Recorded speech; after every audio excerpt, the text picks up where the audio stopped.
Hi, it's me. I'm Absolute Cree, and I want to welcome you back to my channel. For those who don't know me, I'm the one who doesn't put up a lot of content, but my channel is all about putting up content about whatever goes on in this head of mine.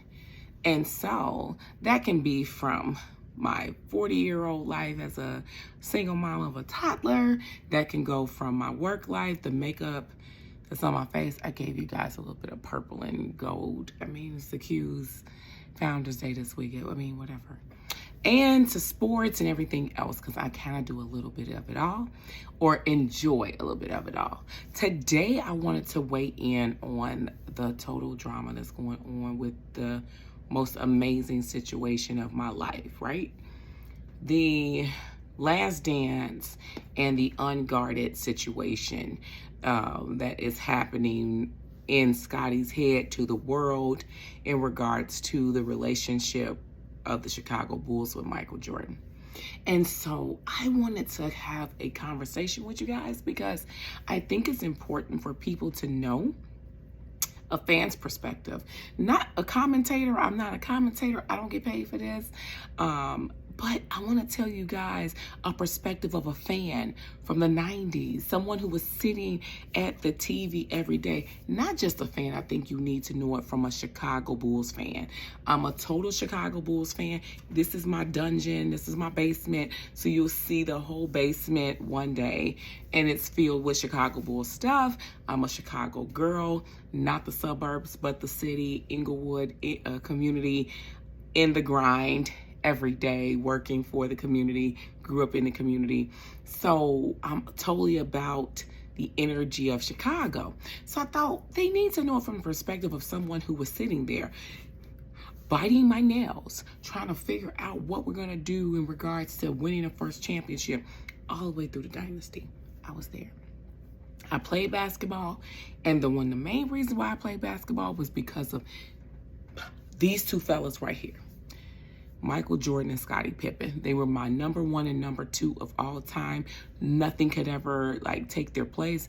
But recently, with the discussion of the Unguarded book by Scottie Pippen and all the different things, it kind of is breaking my heart because I'm going to tell you my perspective of it. Now, before we start, in order to reference all of this, because I am not a professional, I'm going to link all of these different videos in the description below.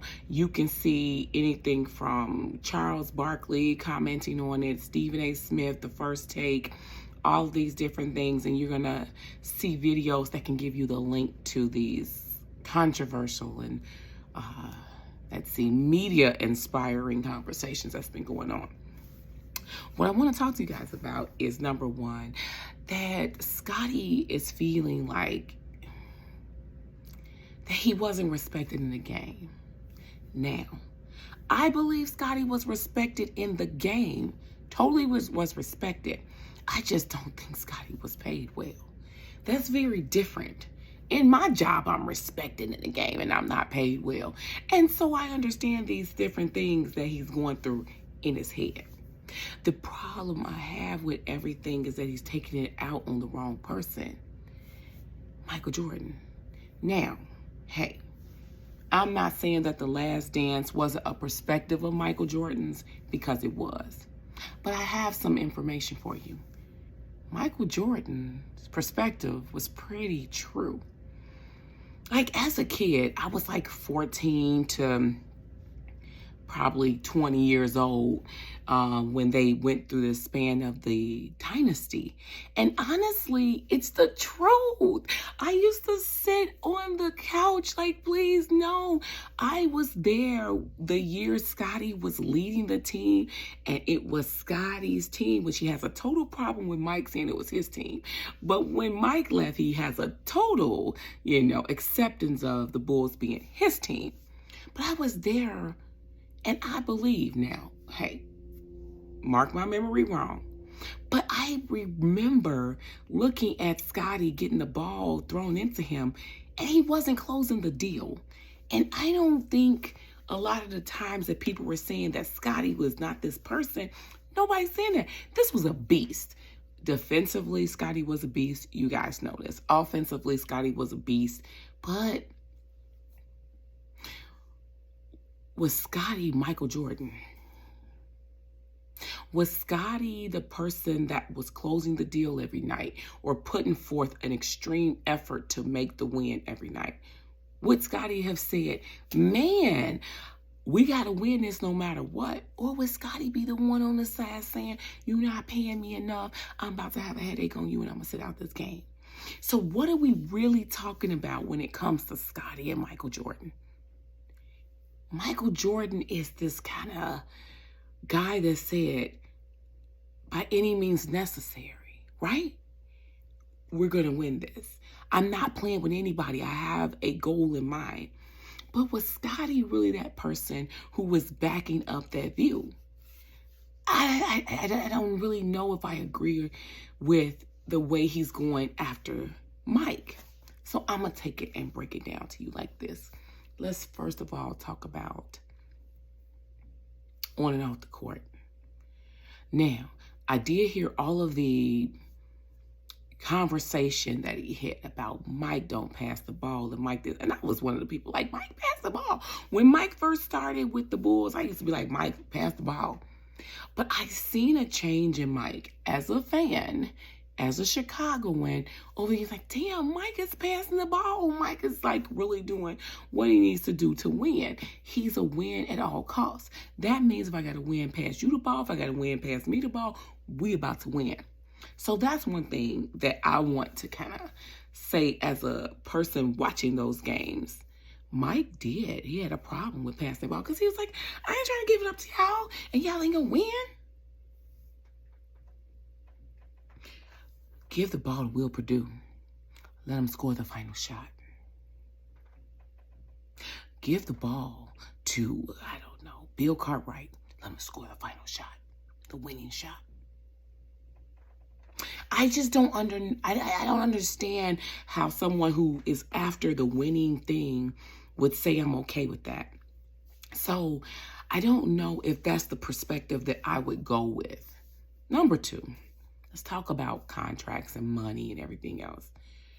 It had nothing to do with Michael Jordan that Scottie was not paid adequately, because I totally agree that he wasn't paid adequately. It just doesn't have anything to do with Michael Jordan. Michael Jordan was very cautious, careful in his decisions. He had mama and dad like, Now, I know you like Adidas, but Nike trying to offer you a deal of your lifetime. You better take that shit and run with it. So he's trying to give him a whole nother perspective of trying to make you money. And so he was very careful. Now, Scottie, if you hurry up and sign some papers, that's on you. But you can't be mad at Mike because you did that. So I just really feel like a lot is being put on Mike. It ain't have nothing to do with it. I know you didn't get paid enough. But it ain't got nothing to do with Mike. I know you didn't get enough accolades of the Bulls. But it really got to do something with Mike. I've seen time after time Mike saying, this is the, number one teammate to have. This is my number, this and that. No, this without him and blah, blah, blah, blah. I don't know how much he can say it for you to believe it. But I believed it. Scottie, I believed it. I'm a person who believed what you did was all that we needed to get those championships. We, as in Chicago. But I don't believe that Mike has to do with bad decisions financially. I don't think that Mike has anything to do with bad deals that were signed. I don't think that Mike has to do with anything about how he came in making this field goal percentage versus you coming in your rookie year making this field goal percentage. I don't think that Mike has anything to do with that. I just don't. Number three, I don't think that Mike has any ill will by saying you were selfish in that act. I don't think he's calling you a selfish person. I think he was saying, it's a couple of things you did that were selfish. But I do recall Mike saying shit that he did that was selfish. He even said, man, I didn't want to work for Phil Jackson. I ain't want him to coach me. This man trying to take the ball out of my hand. You know what I'm saying? And, you know, I want this ball in my hands. I don't understand the concept being selfish. He started to understand the concept that it was bigger than him in order to get the win. So I don't think he really said that he wasn't being selfish. He also said things like, man, I was really hard on people. That's how I played. And it wasn't because he wanted to make you less. He just wanted to make himself and the team better. So I really don't think it was this thing of him saying, I ain't never been selfish.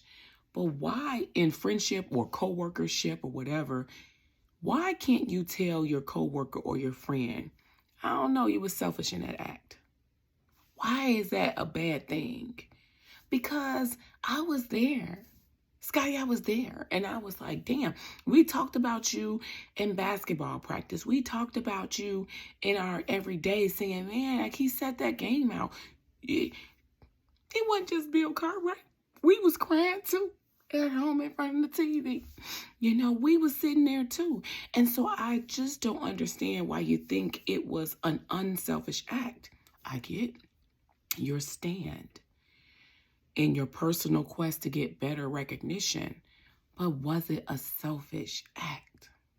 I really don't know if you can argue that you were being unselfish in that moment, that you were being unselfish when you decided when to get your surgery. Not that you got the surgery, it's just when you got the surgery. You said F them. You put it on camera. You put it on video. So some of these things are just it's just mind-boggling to me that you are upset that someone said it or that it's the truth. Telling people stuff like, I don't know, that they messed up the game of basketball. They did all this stuff. Who was sitting in the stands before Mike? What was the NBA doing, really, before Mike? And I said it was the NBA. But there were certain people within the history of the NBA that gave it a glitz, a glamour, a personality that people said, let's sit in these seats. Baseball was the American game. So everybody was sitting in baseball, you know, stands everywhere. And football, the American sport, everybody sitting in football. But what was basketball really doing? Here comes these magical people. And, you know, Dr. J and, you know, Magic Johnson and Larry Bird and Michael Jordan and Isaiah Thomas and the LeBron James of the world, the Kobe's, that brought a different personality to the NBA that kept it moving and kept it growing, where it was one of the most popular sports, if not the most popular sport from the 90s on. Because people wanted that swag, that glamour, the finesse of basketball. And I feel like we're giving a discredit to someone who spent so much time and energy just trying to win. I don't understand people who don't like the winners. And they say they ruined this, they did that, they're selfish, they're this and that. If that man got paid millions to do the Last Dance, why you didn't get paid? You think the Last Dance would have mattered if you weren't in it? No, you matter. You just got to tell somebody. So where's my check? So how much I'm getting paid? Oh, and then they're going to go back to some meeting and say, okay, well, Mike getting paid $10 million. You know, we're going to give Scottie this. You may not get paid $10 million. But Scottie, you got to open your mouth and say, Scottie, you my number 2. And I'm not talking about number 2 like in the team. You my number 2 all around. I ain't got LeBron over you. I ain't got Kobe over you. Now, Kobe number 3 for me. But it was Mike, you, Kobe.